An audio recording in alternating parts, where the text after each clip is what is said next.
دنیا میں زنا، آتش پرستی، بت پرستی کب اور کس نے شروع کیا؟ بسم اللہ الرحمن الرحیم۔ معزز ناظرین، السلام علیکم ورحمۃ اللہ وبرکاتہ۔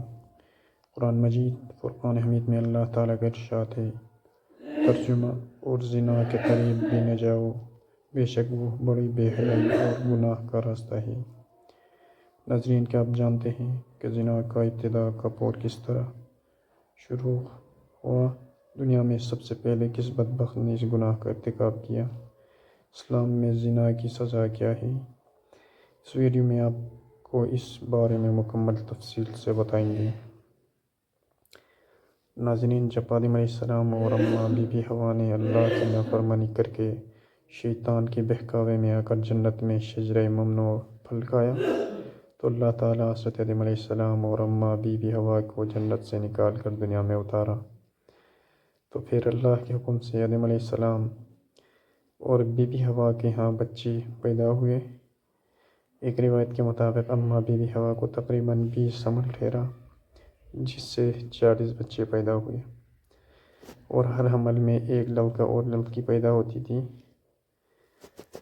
حضرت آدم علیہ السلام دنیا کا پہلا انسان تھا۔ دنیا میں نسل بڑھانے کے لیے پہلا حمل کا لڑکا دوسرے حمل کی لڑکی سے اور دوسرے حمل کا لڑکا پہلے حمل کی لڑکی سے شادی کرتا تھا، اور اللہ کے حکم سے ایک حمل کے لڑکا لڑکی آپس میں بہن قرار پاتی تھی۔ اسی دوران حضرت آدم علیہ السلام کے ہاں قابیل اور حابیل 2 بیٹے پیدا ہوئے۔ قابیل کی بہن عقلیمہ بہت خوبصورت تھی، اور حابیل کی بہن اتنی خوبصورت نہیں تھی۔ چنانچہ یہ بچے جب جوان ہوئے، ان کے آپس میں شادی کا وقت آیا تو قابیل نے حضرت حابیل علیہ السلام کی بہن سے شادی سے انکار کیا اور کہنے لگا، یہ تو بالکل خوبصورت نہیں ہے، میں اپنی بہن عقلیمہ کے ساتھ شادی کرنا چاہتا ہوں۔ یہ معاملہ اتنا آگے بڑھ گیا کہ آدم علیہ السلام کو تک پہنچ گیا۔ آدم علیہ السلام نے ایک شرط رکھ دیا کہ دونوں بھائی قربانی کر لو، جس کا قربانی اللہ کے ہاں قبول ہوگی اور عقلیمہ کے ساتھ شادی کرے گی۔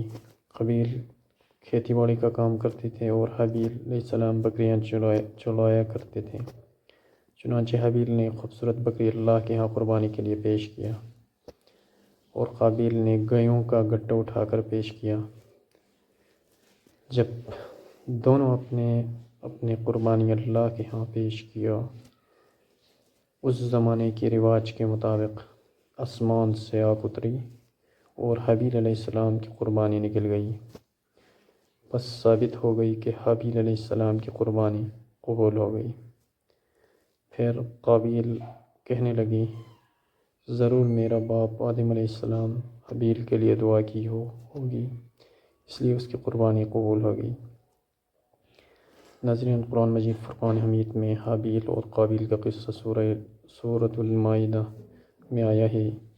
جب حضرت حابیل کی قربانی قبول ہوئی تو قابیل نے حابیل کو دھمکی دی، اور روایت کے مطابق حضرت حابیل علیہ السلام قابیل سے طاقتور تھے، اور اللہ کے خوف کی وجہ سے فرمایا، اگر تم مجھے قتل کرنے کے لیے ہاتھ بڑھاؤ گے تب بھی میں تمہیں قتل کے لیے ہاتھ نہیں بڑھاؤں گا، کیونکہ مجھے تمام جہانوں کے پروردگار کا خوف ہے۔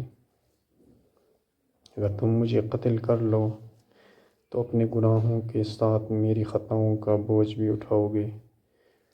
چنانچہ قابیل غصے میں آ کر پتھر اٹھا کر حابیل علیہ السلام کے سر پر مار کر قتل کر دیا۔ چنانچہ کائنات میں پہلا قتل بھی اس بدبخت کے ہاتھ سے سرزد ہوا۔ اب قتل کرنے کے بعد قابیل کو یہ فکر لاحق ہوا، اب اس کو کیسے ٹھکانے لگاؤں۔ وہ حابیل کی لاش کندھوں پر اٹھا کر کئی دن تک مارا پھرتا رہا۔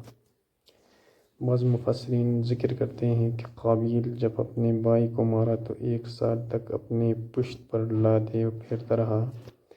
پھر اللہ تعالیٰ کے حکم سے 2 کوے آئے اور قابیل کے سامنے آپس میں جھگڑایا۔ ایک نے دوسرے کو مارا، پھر زمین میں کھودا، اس کے اندر ڈال کر مٹی اوپر ڈال دیا۔ پھر قابیل بھی اسی کوے کو دیکھا، افسوس کرنے لگا کہ میں بھی اپنے بھائی کا لاش نہ چھپا سکا۔ اسی طرح قابیل بھی اپنے بھائی کو اسی طرح دفنایا۔ اس کے بعد قابیل اپنی بہن کو لے کر شیطان کے مشورے سے یمن کی طرف فرار ہو گیا، کیونکہ شیطان مسلسل اس کے پاس آتا رہا، اس کو ڈراتا رہا کہ آپ کا والد اب آپ کو قتل کر دے گا۔ اسی لیے وہ دور دراز وادیوں میں فرار ہو گیا، وہاں سکونت اختیار کی اور والد کی دین کو چھوڑ کر پہلے آتش پرستی بعد ازاں بت پرستی شروع کر دی۔ دنیا میں سب سے پہلا قتل و غارت بت پرستی، آتش پرستی کی بنیاد اس بدبخت نے رکھی۔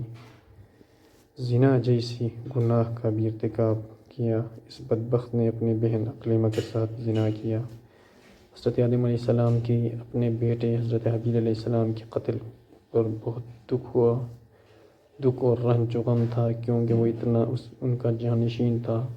حضرت آدم علیہ السلام اس کے یاد میں 40 سال تک روتے رہے، یہاں تک کہ اللہ تعالیٰ حابیل کے بدلے اس کو ایک نیک صالح بیٹا عطا کیا، جس کا نام شیش رکھا۔ اس کے معنی ہے اللہ کے عطیہ۔ حضرت شیش علیہ السلام کو اللہ تعالیٰ نے نبوت سے بھی نوازا کیا۔